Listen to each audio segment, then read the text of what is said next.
Okay, thanks guys for coming and hearing about a panel or for careers in Cyberlaw. I'm Mike Sherling. I'm a 1L rep for the Cyberlaw Students Association. And I'm James Chapman, the other 1L rep. And we're going to get started and have wonderful panelists to talk about their internships and the places they worked in the telecommunications industry. First we have Josh Parker, who worked for Wilkie, Farr & Gallagher, Sprint and Nextel, and will also be interning at the FCC. And Chris Larson worked for the ITC, the FTC Division of Privacy and Identity Protection, the Center for Democracy and Technology, and Lambert, O'Connor, and Johnston, a telecommunications boutique law firm. And then Carolyn Homer, was a Google Policy Fellow, also worked at the FTC Division of Privacy and Identity Protection, and also worked a little bit, I guess, with Tech Freedom. Yeah. And then Ebony Bell, the president of the Cyberlaw Students Association, and Ebony also was a Google Policy Fellow and worked at Public Knowledge.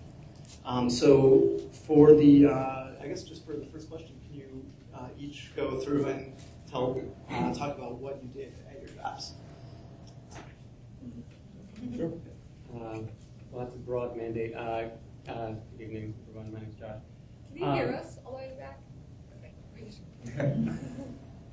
Well, I guess so. As Mike said, I've worked at the FCC Media Bureau. I've worked for Sprint Nextel in their Legal and Government Affairs Bureau department, and last summer I worked for Wilkie, Farr & Gallagher, which is where I'll be going after graduation. And I just found out on Friday that next semester I'll be spending with the FCC Chairman's office. So I mean, that's 4 jobs, and obviously I've done a lot in the jobs that I've had so far. And it's run the gamut from everything from sort of basic legal work that has a very tangential relationship with communications. In Sprint Nextel, I worked on drafting contracts and dealing with employment matters and stuff that any company would have to do, to dealing with very communication-specific policy issues at the commission, and then with Sprint's Government Affairs department, where I helped write some of our public comments on different policy issues going on. So I've been very fortunate to have sort of a mix of very policy-oriented stuff, but also some of the more nuts and bolts legal work that is just as important. So, I mean, yeah, that's a very general overview, but that's helpful. Right. So I'm not sure where to start with mine, since I've done the law firm, the government, and the public advocacy organizations. I started off with the CDT, Center for Democracy and Technology, and while I was there, I primarily worked on consumer privacy issues. And so I did a number of complaints with the privacy-related complaints that we filed with the FTC. We did a number of investigations into companies, did a fairly extensive technical analysis of web browser privacy control settings that we then made available and put up.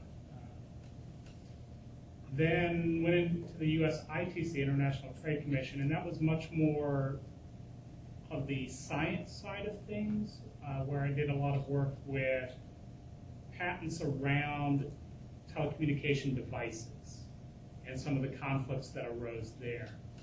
With the FTC, did a lot very much so with privacy, because I did a lot of work with DPIP, but even outside of privacy specifically, the other divisions, advertising and marketing, also had a lot that dealt with internet-related issues. So I did things with online advertising, pyramid schemes online, did things with Computer Fraud and Abuse Act, and tied those into actions that the FTC was looking at. And then finally with Lambert, O'Connor, and Johnston, I'm dealing a lot more with the FCC side of things in terms of the things like voice over IP, the various proceedings that Manfred O'Connor work on before the FCC. It's a very wide range of things.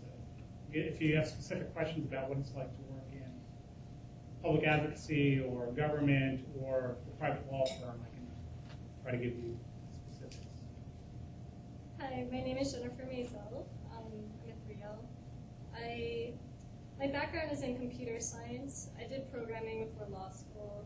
I have an engineering background, and at the outset, it is a tough job market. I think being a 1L, it's a little bit easier because it's free labor. More people are able to take you and guide you. But for my 1L summer, I worked at the FCC in the mobility division, which is in the wireless bureau. And it was really interesting at the time because the broadband plan was out, and that was really the big thing going on at the FCC, and it still is in a lot of regards. And what was really great about working in government generally and in that group was we were writing policy. There was a rulemaking out. There's some boring tasks like reading through all the comments, writing comment summaries, but probably the most valuable experience from that was being able to see all these interest groups come in and advocate their positions, go to the ex-parte meetings, and just hear all of that. And it was really good. I think a policy job, was a really good experience for me, just to see how that works. And I changed gears last summer. Last summer I was at a patent law firm, and I was mostly doing software patents, which I love. But Cyberlaw is a really nebulous field. It's still developing, and there are a lot of things you can do with that. And I would just say, just for me personally, I still like the technical details. I like programming. I like that. That's why I'm geared more towards patent law. But as far as the communications industry, it's very much like that too.